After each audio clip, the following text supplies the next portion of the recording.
22 फरवरी 2024। बाबा के महावाक्य। मीठे बच्चे, इस शरीर से जीते जी मरने के लिए अभ्यास करो। मैं भी आत्मा, तुम भी आत्मा।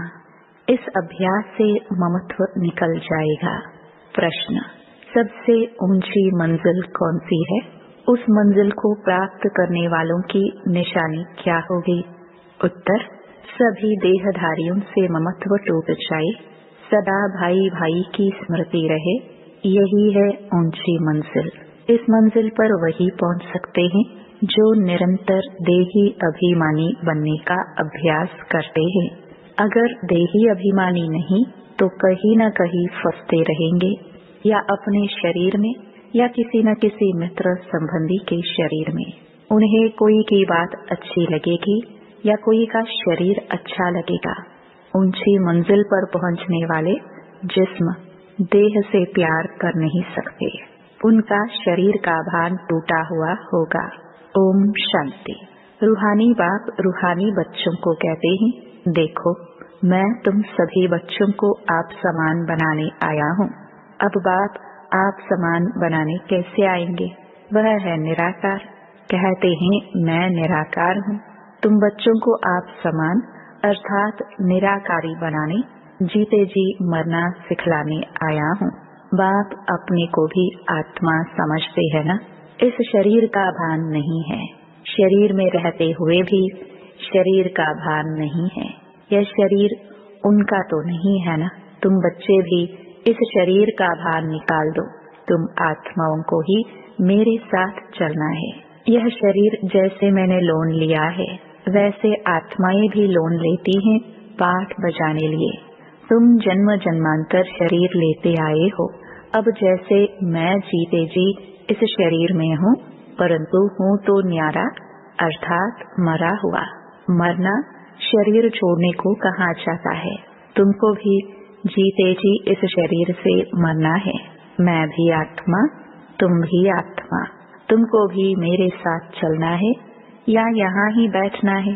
तुम्हारा इस शरीर में जन्म जन्मांतर का मोह है। जैसे मैं अशरीरी हूँ, तुम भी जीते जी अपने को अशरीरी समझो। हमको अब बाबा के साथ जाना है। जैसे बाबा का यह पुराना शरीर है, तुम आत्माओं का भी यह पुराना शरीर है। पुरानी जुत्ती को छोड़ना है। जैसे मेरा इसमें ममत्व नहीं है, तुम भी इस पुरानी जूती से ममत्व निकालो। तुमको ममत्व रखने की आदत पड़ी हुई है, हमको आदत नहीं है। मैं जीते जी मरा हुआ हूँ, तुमको भी जीते जी मरना है। मेरे साथ चलना है तो अब यह प्रैक्टिस करो। शरीर का कितना भान रहता है, बात मत पूछो। शरीर रोगी हो जाता है तो भी आत्मा उसको छोड़ती नहीं है। इससे ममत्व निकालना पड़े। हमको तो बाबा के साथ जाना जरूर है। अपने को शरीर से न्यारा समझना है। इसको ही जीते जी मरना कहा जाता है। अपना घर ही याद रहता है। तुम जन्म जन्मांतर से इस शरीर में रहते आए हो, इसलिए तुमको मेहनत करनी पड़ती है। जीते जी मरना पड़ता है।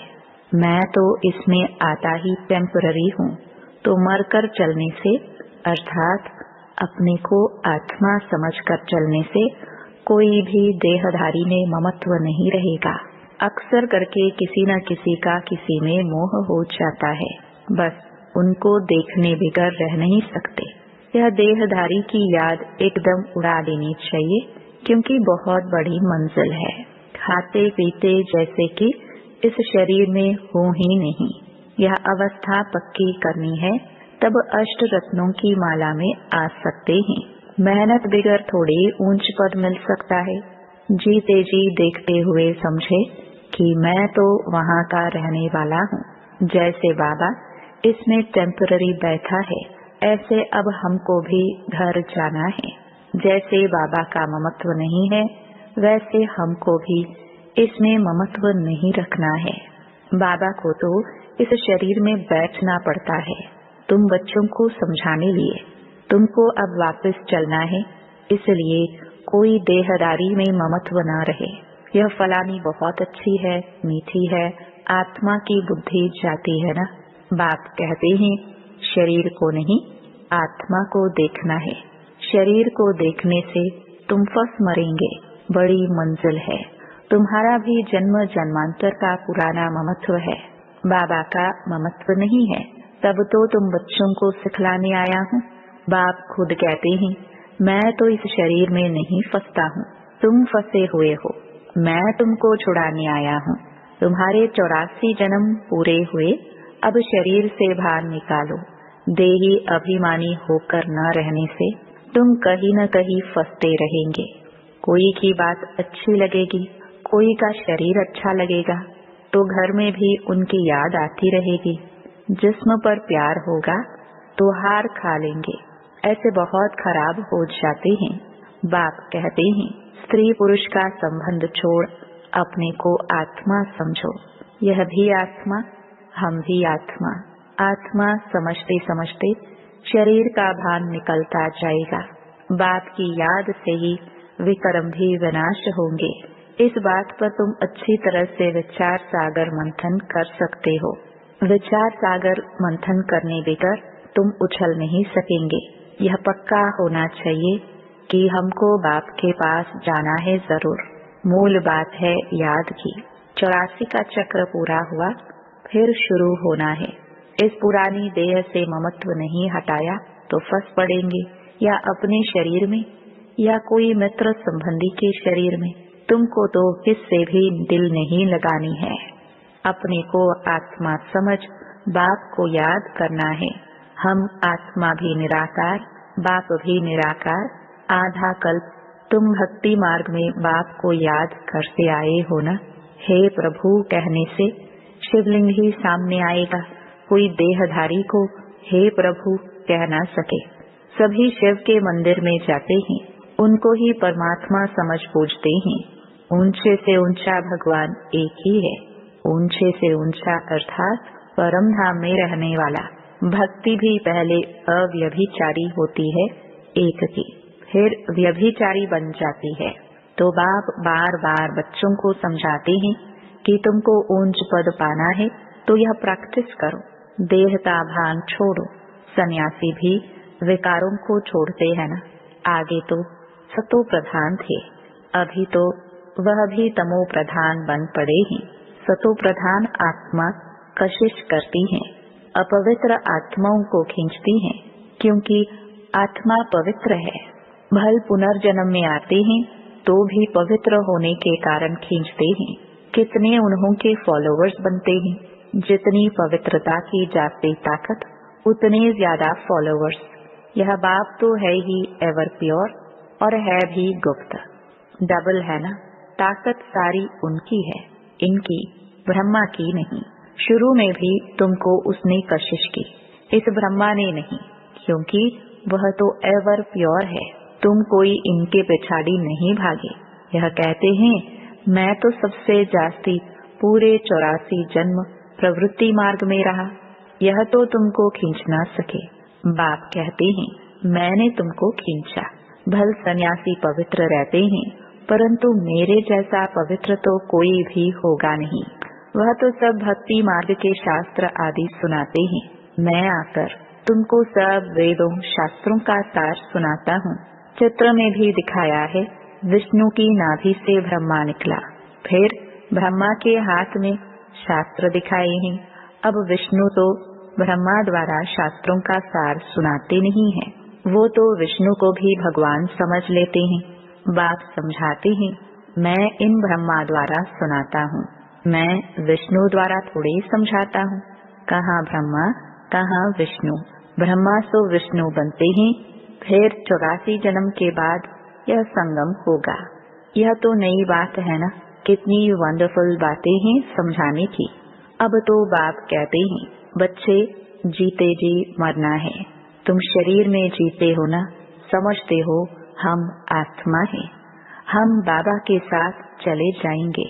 यह शरीर आदि कुछ भी ले नहीं जाना है। अब बाबा आया है, कुछ तो नई दुनिया में ट्रांसफर कर दे। मनुष्य दान पुण्य करते हैं दूसरे जन्म में पाने के लिए। तुमको भी नई दुनिया में मिलना है। यह भी करेंगे वही जिन्होंने कल पहले किया होगा। कम जास्ती कुछ भी होगा नहीं, तुम साक्षी होकर देखते रहेंगे। कुछ कहने की भी दरकार नहीं रहती। फिर भी बाप समझाते हैं, जो कुछ करते हैं तो उसका भी अहंकार नहीं आना चाहिए। हम आत्मा यह शरीर छोड़कर जाएंगे, वहाँ नई दुनिया में जाकर नया शरीर लेंगे। गाया भी जाता है, राम गयो रावण गयो। रावण का परिवार कितना बड़ा है, तुम तो मुट्ठी भर हो। यह सारा रावण संप्रदाय है, तुम्हारा राम संप्रदाय कितना थोड़ा होगा। 9 लाख तुम धरती के सितारे हो ना, माँ बाप और तुम बच्चे। तो बाप बार बार बच्चों को समझाते हैं कि मर्जीवा बनने की कोशिश करो। अगर किसको देखकर बुद्धि में आता है यह बहुत अच्छी है, बहुत मीठा समझाती है, यह भी माया का वार होता है। माया ललचा देती है, उनकी तकदीर में नहीं है तो माया सामने आ जाती है। कितना भी समझाओ तो गुस्सा लगेगा। यह नहीं समझते हैं कि यह देह अभिमान ही काम करा रहा है। अगर ज्यादा समझाते हैं तो टूट पड़ते हैं, इसलिए प्यार से चलाना पड़ता है। किससे दिल लग जाता है तो बात मत पूछो, पागल हो जाते हैं। माया एकदम बेसमझ बना देती है, इसलिए बाप कहते हैं कभी कोई के नाम रूप में नहीं फंसना। मैं आत्मा हूँ और एक बाप जो विदेही है उनसे ही प्यार रखना है, यही मेहनत है। कोई भी देह में ममत्व न हो। ऐसे नहीं घर में बैठे भी वह ज्ञान देने वाली याद आती रहे।